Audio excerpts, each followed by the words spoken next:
Hello, it's Alex from the Remote Work Life podcast. I hope you're well. How are you doing wherever you may be in the world? The Remote Work Life podcast is all about me talking to you about the benefits of remote work and sharing interviews that I've done with people who know it best, and really wanting to help you to know what to expect and how to connect with your next opportunity in the world of remote work. And today I want to talk about something that I believe will really help you to do that, really help you to connect with your next opportunity, whether that be you prospecting for new leads or whether that be you wanting to actually become an employee within an existing remote business. And the reason I say that is because I have a group on Facebook, and a lot of the conversations, as you can probably imagine, are around people wanting to work remotely. But there are a number of people in there who post, and in fact, not just my group, but a number of groups on Facebook where people post their requests in terms of wanting to start remote work, but they lead with the fact that they want to work remotely. And in fact, I commented on one of the posts saying, this is certainly not the way you should approach looking for remote work. And I got a bit of a sort of a laugh emoji. I don't know if they were it was just tongue in cheek, or they were being serious. I don't know. Or they just thought that what I was saying was completely ridiculous. Who knows? But I mean, I've noticed that a lot of people approach looking for a remote opportunity from the point of view of their own needs, their own wants, and that could really alienate you from the people who are hiring remote people. So I think by me sharing with you some of the reasons why these CEOs, some of these great CEOs have started remote businesses, I think by me sharing with you that information and you understanding them a lot more, I think you can then formulate a strategy to connect with those people and hopefully increase your chances of getting that remote opportunity that you want. But before I go into that, I just want to ask you a question, and I want you to comment below, because I don't know if you've noticed, but this is a very new podcast. This is just, I think, my 10th or 11th episode. So I'm quite new to the world of podcasting. And you've probably noticed it's quite, I don't know how to explain it, quite bare, in the sense that I don't have an intro, I don't have any music introducing me, I don't have any real slogan as such. It's just very bare. And I want to know, do you prefer that? I mean, is that the kind of thing you like? Do you want me to get straight into the episode? Do you want me to introduce? How do you want me to sort of build this podcast? Do you want me to continue with the podcast? That's another thing. Please comment below. And also, if you like the information that I'm sharing with you, please remember to leave me a rating. And please leave me a 5-star rating. That would be really nice. And leave me a comment as well. Please do, because it's nice to know that there are people out there listening. But not only that, people who are hopefully benefiting from some of the things that I am talking about. So on to my list of, I think it's 7 things that some of the reasons why some of the best remote CEOs start their businesses, and this is with a view to you, using this information to connect with them and with others, because I think a lot of other CEOs who have remote businesses have similar sort of train of thought, because I've interviewed about 10 or 11 recently. I did some informational interviews as part of the Remote Work Life Summit, and this information that I'm about to give you is information that a lot of them said over and again. So the first thing on my list is they really want to, when they start their business, they want to solve a problem. They want to solve a problem, a long-standing problem, a problem that's perhaps not going to go away anytime soon, a problem that is really affecting the lives of people, and they want to provide some sort of solution to that problem.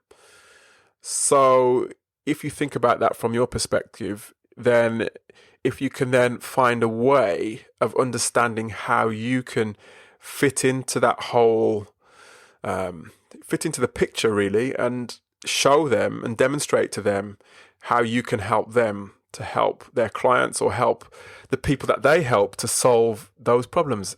If you can add value in what they do, then you're onto a winner. Because from all of the CEOs that I've interviewed over the years, that is their main reason for wanting to set up their business.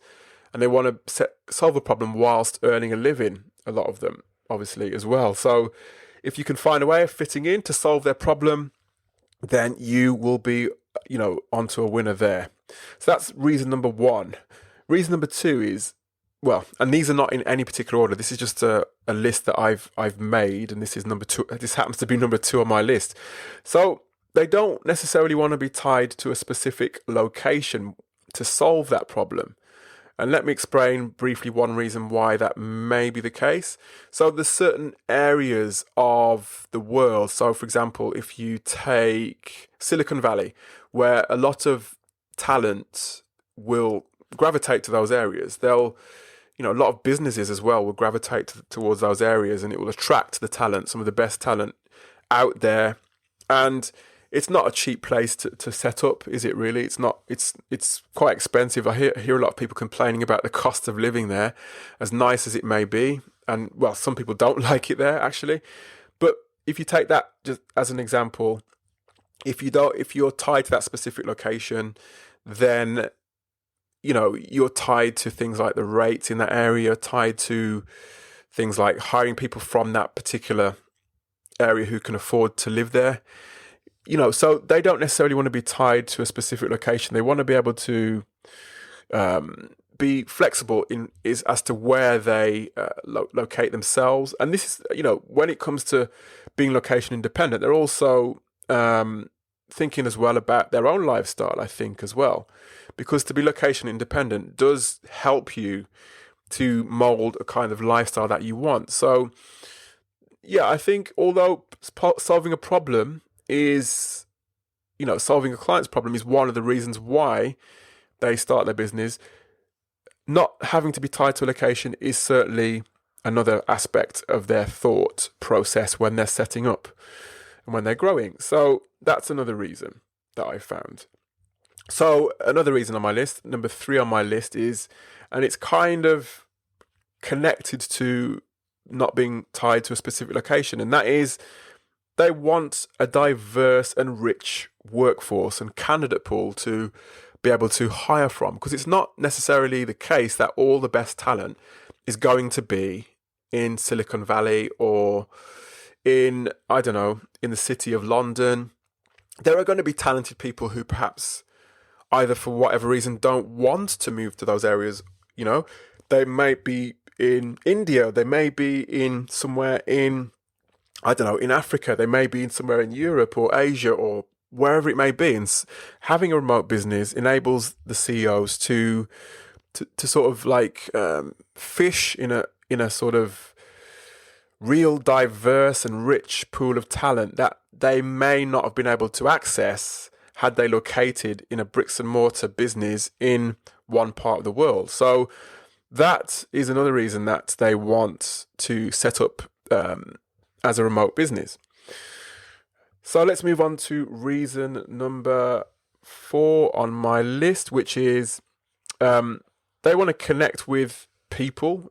They want to make friends with people from different backgrounds as well. So what I found is the remote CEOs and the people that work within the remote businesses, they're very keen on connecting and relationships and communication and making friends.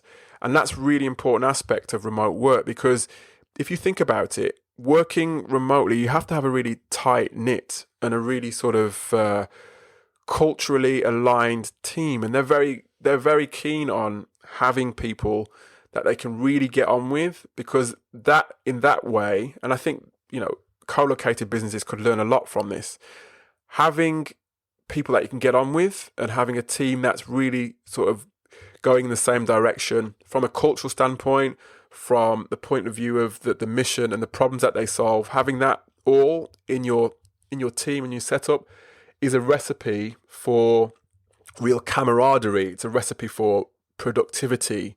It's a recipe for success, in my opinion. So, they want to make friends. They want to connect with people from different backgrounds. So let's go on to my next reason, or at least a reason that I believe the best CEOs start working remotely and set up remote businesses. The next reason on my list is they want a team that can take responsibility and be empowered to do their best work. And I've put the word here, trust. Trust is something that came up in a number of interviews that I did with the remote CEOs that I interviewed as part of the Remote Work-Life Summit. Trust is a massive word, but they want to give you the responsibility to do your best work. They want to leave you to do your best work and not have to look over your shoulder, because they believe, and I agree with this because I've worked remotely myself and I've experienced this myself. They believe that you can do your best work working autonomously, being responsible for your own projects, being responsible for your own team, being responsible for putting forward ideas, being part of the culture. They want people who are proactive and, part of that whole situation where you're taking responsibility and you're empowered. They want to empower you. They want to give you the tools to do your best work. And it's not just spin. You know how sometimes you go to a job and they feed you with this spin that, we want to do this for you, we want to do that for you, we want to make sure that you do your best work. And with the remote CEOs and the remote people that I've interviewed, they are really engaged with doing their best work. And they're really, they take a vested interest in doing their best and showing up every day, being part of the culture, being part of the team, being part of the business, and really, really coming to do their best. And I think having that trust instilled, if you've got that trust to do your work, then I really believe you feel good about yourself. You feel a lot more confident. So I can really get on board with that. So another reason then that I have on my list is that they want to help you to thrive in your career. And that's linked to something that, the previous point that I just made. But to further that point, what you find with working remotely is that it gives you time to do things that you want to do. It gives you the ability to find more balance in your work and in your life.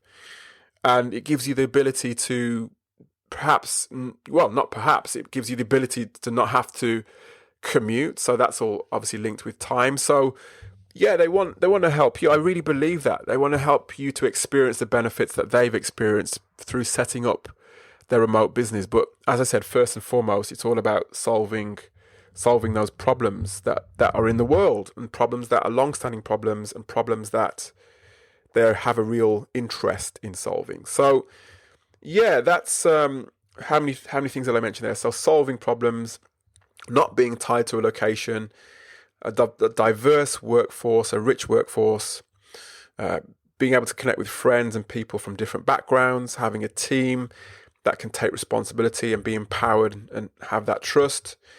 And they also want to help you to thrive in your career as well. I really believe that from all the interviews that I did.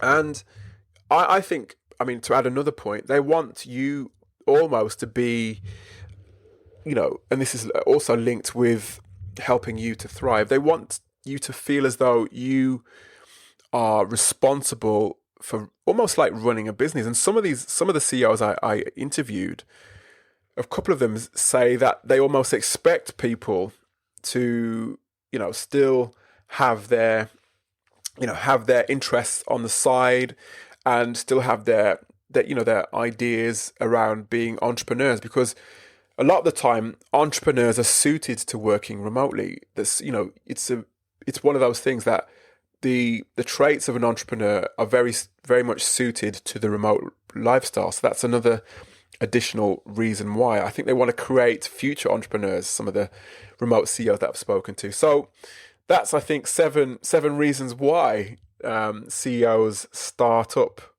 their businesses, remote businesses, and it's all really about people and, as I said, solving problems. So I hope that's helped you. I think if you can then use some of this information to then begin to understand how you can connect with your next opportunity and do your research into the reasons why the CEO that you want to approach started his or her business, because that will really help you. It really will. Please don't just go about talking about the fact that you want to work remotely.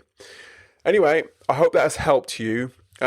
Please listen out for more episodes. And as I said, if you've liked this and if you like the other content that I'm putting out, please give me a 5-star rating and tell me what you don't like about this podcast, and tell me what you want me to include in the next podcast episodes by commenting below, or commenting on iTunes or Google Play, or wherever it is that you're listening to me from. And join the Facebook group as well, because you can also post questions and comments in there. We're almost at 400 people in the group. It's a fairly quiet group at the moment, but there are a few people in there posting comments, posting questions. You know, working remotely, it's always good to have a community, and I'm trying to build that community of people so that we can all work together, we can ask each other questions, we can thrive, we can avoid isolation, all those sorts of things. So look at the show notes that I've included for a link to the group, and I will speak to you in the next episode.